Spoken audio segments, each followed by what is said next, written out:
a conversar inicialmente con el doctor Manuel Núñez. Él es historiador, experto en los asuntos de la vecina nación. Bienvenido, doctor, gracias por estar con nosotros. Gracias. Quiero primero preguntarle, esta diversidad de candidaturas, 27 candidatos. Hay que decir también que en las elecciones anteriores eran más de 50 los que estaban Eran proponiendo. 54. 54 candidatos, sí. Exactamente. ¿Por qué esta diversidad y por qué no vemos a un liderazgo que pueda aglutinar a todas las fuerzas de la vecina nación o por lo menos a un grupo bastante heterogéneo de ellas? Bueno, tiene mucho que ver con su ley electoral, es decir, allí los partidos son reconocidos, hay 140 partidos reconocidos que han participado en elecciones y evidentemente ante una situación de atomización del liderazgo político se produce esta especie de floración, de florescencia de candidaturas de esa manera alegre. Es decir, estamos hablando de una cantidad, en este caso una cantidad menor que la anterior, que eran 54, ahora son 27. Se sabe de antemano que solamente hay 4 punteros, los demás no llegan a un 1%, pero siempre hay una gran cantidad de candidatos. ¿Pero por qué se presentan si solo tienen 1%? Bueno, es una pregunta que podría es un país donde la gente entiende que la política es una forma de supervivencia superior, o sea, que la única forma de acceder a ciertas comodidades, a cierto confort, es mediante la actividad política, efectivamente, privilegios, y esto hace que mucha gente se crea que puede ser presidente de la República. Allí todo aquel que se inscribe pues tiene derecho a ir a la candidatura. Sin embargo, también hay que decir que la participación del pueblo es también extremadamente débil. O sea, en las elecciones anteriores, el señor Martelly, que obtuvo muchísimos votos, obtuvo 1.200.000, yo tengo aquí la cifra exacta, 1.061.000 votos fueron los participantes, y Martelly obtuvo 716.986 votos. Es decir, que estamos hablando de una proporción con relación a la cantidad habilitada de un 26%. Se estima que ahora la cantidad que vote puede ser menor, dado que Haití ha pasado por una estación de lluvias torrenciales. Correcto. De una gran repercusión y que han impedido que mucha gente se presente a los centros de votación, de que hay más de 100.000 damnificados del huracán Matthews, de que hay una situación de emergencia en muchas zonas de ese país y de que hay zonas que no han podido ser, no se han entregado las urnas para la votación.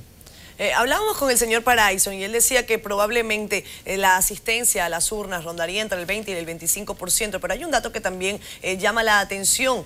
Según informaron representantes de la OEA, hay más de 1 millón de observadores de los partidos políticos. En este caso, podríamos decir, hay más gente observando que la que definitivamente va a dar la elección, porque si usted dice, y según los datos que usted tiene, de 716.000 personas fueron las que eligieron a Michel Martelly y ahora pues se estima que la gente irá menos a votar, o sea. Claro, irá mucho menos gente a votar, o sea que no habrá una cantidad suficiente. Yo estimo que las votaciones pueden estar entre el 20 y el 21% de la población, debido a que también hay gente que ha sido impedida de votar. Hay una cantidad de incidentes que se han reportado. Yo he estado monitoreando un poco las elecciones y tengo aquí una lista de incidentes reportados. Se han producido 19 detenciones, se han incautado 4 vehículos, ya ustedes lo dijeron, armas de fuego, algunos miembros de las juntas no se han presentado en los lugares de votación, o sea que ha habido juntas que no han estado suplidas. Hay muchas personas que no están en las listas, o sea que hay también personas dislocadas. Hasta ahora los han calificado como incidentes esporádicos, incidentes que no cambian al menos el escenario que hasta ahora ha sido positivo. El escenario es que siempre hay 2 vueltas, hay un balotaje, habrá 2 candidatos que se van a presentar en esas 2 vueltas, que probablemente sean Juvenal Moïse y el señor Jude Celestin. Sin embargo, pues no se sabe todavía porque la candidata de Aristide, que es la señora Narcís, podría dar una sorpresa, según dicen ellos, porque tienen sus propios datos. Hay igualmente dificultades porque mucha de la gente tiene que comunicarse mediante teléfono móvil o celular con el centro de votación y la compañía que suple ese servicio ha colapsado en varias ocasiones. La Digicel dice que ha tenido más de 25.000 llamadas por minuto y eso ha impedido que mucha gente sepa pueda comunicarse. Pueda comunicarse para darse cuenta de cuál es su centro de votación. Señor Núñez, usted hablaba, perdón que lo interrumpa, hablaba usted de estos dos candidatos que podrían estar en la segunda vuelta en caso de que hoy ninguno tenga el 50 o más del 50% de los votos. Uno representa al partido TEDCALE, partido que es el de Michel Martelly, expresidente de la vecina nación, y Jud Celestín, que representa al partido La PEP. ¿Cómo esto, desde el punto de vista ideológico, cada uno de los partidos, cómo puede explicársele a los dominicanos que siguen este proceso y que no necesariamente estén empapados de la realidad política de la vecina nación? Yo creo que ese esquema de la ideología, es decir, el tratar de ver que hay uno de derecha, otro de izquierda, y que el de izquierda es el bueno y el de derecha es el malo, aquí no funciona. Yo pienso que el esquema que hay que plantearse es que son grupos que están luchando por el poder.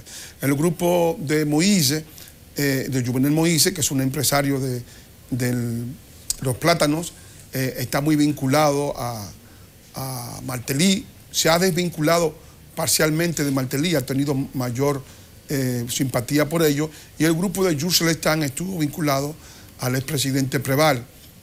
No hay una diferenciación ideológica que pueda decir que este grupo corresponde a una inclinación X contra una inclinación H, es decir, yo pienso que hay grupos que son más o menos populistas y dentro de esto el que tiene, digamos, mayor apoyo de un liderazgo orgánico es la señora Narcís, que tiene el apoyo de Aristide, y que Aristide incluso hizo campaña. Esta vez no llevó a un segundo candidato y ella podría igualmente dar la sorpresa en los próximos 8 días, porque no habrá ningún tipo de conteo. Es decir, el conteo de esta primera vuelta se dará a conocer el sábado o el lunes de la semana posterior. Aunque con este apagón a lo mejor tardan más, ¿o no?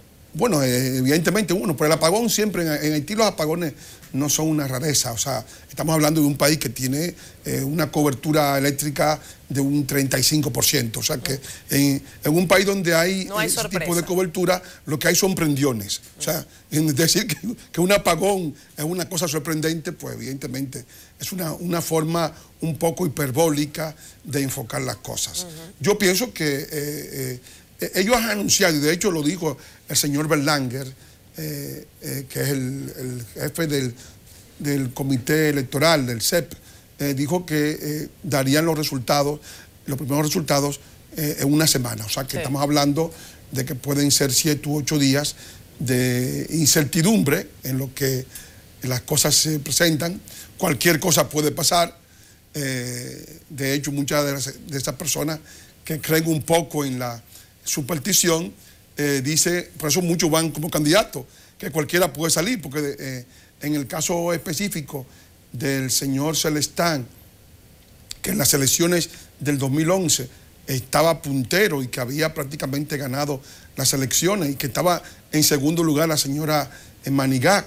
En aquel momento el que salió en tercer lugar salió por una maniobra que se hizo posteriormente en segundo lugar y luego terminó siendo el triunfador, que era el señor Michel Martelly. O sea que ahí todo el mundo dice que hubo una maniobra, que la gente vota por un candidato en un punto y luego sale otro por el cual no votaron. Señor Núñez, finalmente tengo que despedirle, pero es interesante saber cuáles son los retos de la vecina nación, independientemente de quién obtenga esta elección el día de hoy. Como usted lo dice, serán próximos días los que conoceremos el resultado. ¿Cuáles son los retos? Bueno, los retos son muchísimos, porque Haití, si de no elegir a un presidente en enero, del 29 de enero, evidentemente estaría paralizando todas sus instituciones, estaría paralizando las posibilidades del año próximo, porque el año próximo tiene que verificarse una revisión de la MINUSTAH.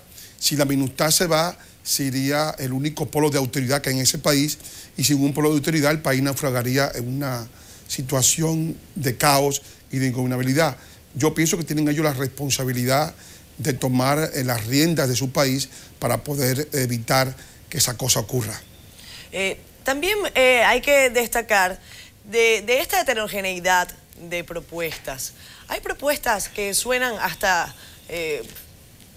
difíciles de explicarle a la gente. ¿Cómo se crean 100.000 puestos de trabajo en 100 días?